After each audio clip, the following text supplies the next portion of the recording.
You already know how to wash dishes. So what's so different about washing them on the boat? Well, we do try to minimize water use. Hi there, I'm Carolyn Sherlock, and on this episode of the Boat Galley Podcast, I'll share my best tips for getting your dishes clean while cruising. First though, this episode of the Boat Galley Podcast is sponsored by Fast Seas, budget-friendly weather routing and passage planning for cruisers by a cruiser. Plan your next passage using fastseas.com. Whether you're after speed or comfort, Fast Seas will find the optimum route to your destination. Use coupon code BG20 for an exclusive 10% discount. Fast Seas, making weather routing simple. Washing dishes by hand isn't something new. I'm sure you've done it before. So what is there to learn?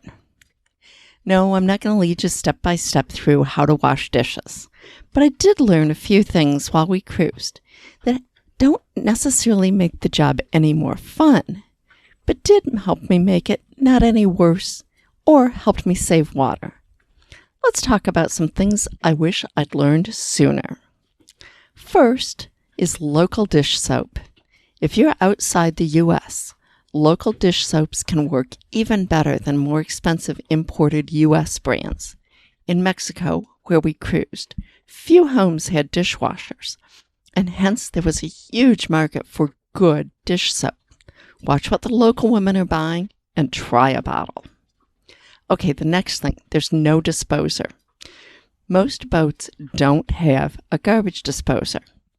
Assuming yours doesn't, it's really important to scrape the dishes and pots well before washing them to avoid clogged drains. You need to scrape not just the food bits, but all the grease as well.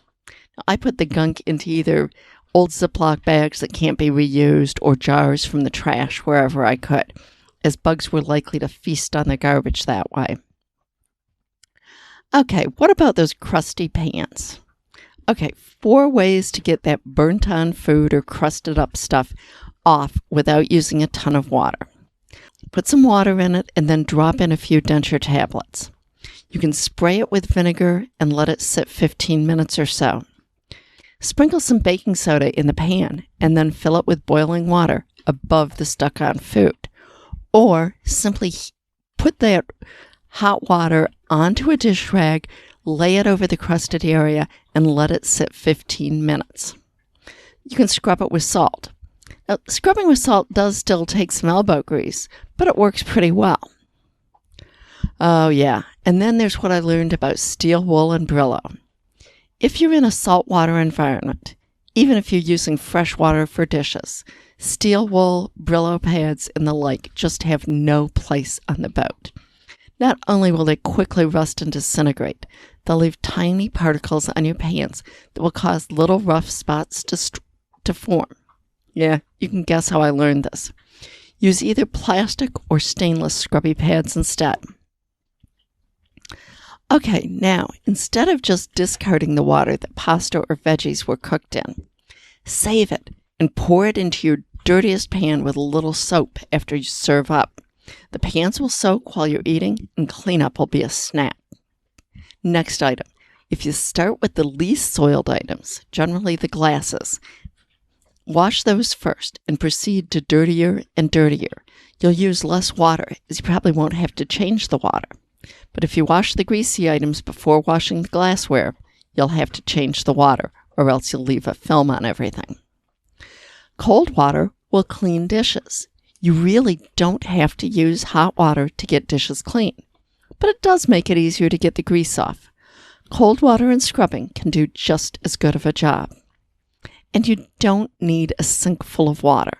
I know, I used to like to soak my dishes in the sink, but I learned to just put soapy water in a cup or a cereal bowl and then use it to wipe the other plates and dishes and let them sit in the sink for a few minutes. Just as good of results with an awful lot less water. Okay, rinsing dishes.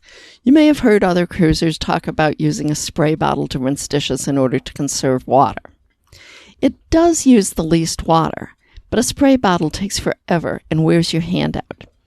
I use a small little pressure sprayer called an Aquabot. It works great and it saves a lot of water, but it still gives good pressure and rinses things quickly. There's a link to it in the show notes. Okay, air drying. I'm basically lazy, and I've always let my dishes air dry unless I was pressed for space or needed something immediately. But I recently learned that air drying is much more sanitary than drying dishes with a cloth, which can both spread germs from one dish to another, and also breed germs of its own when left damp. Of course, you can't leave dishes out drying if you're underway and it's at all rough. But when you can, go ahead and air dry. One thing, when I originally started cruising, I frequently used a capful of ammonia in the dishwater to really cut grease on things. One of my readers, Kelly, she left a note for me on Facebook that ammonia is harmful to marine life. I did a bunch of research. I found that even in low concentration, it damages the gills of fish. And in higher concentration, it'll kill a variety of marine life. My new rule is never to use ammonia, and I hope that you won't either. Thanks for listening to the Boat Galley podcast. Do you find our tips helpful? Then share the love. Help others find us by leaving a 5-star review on your favorite podcast app.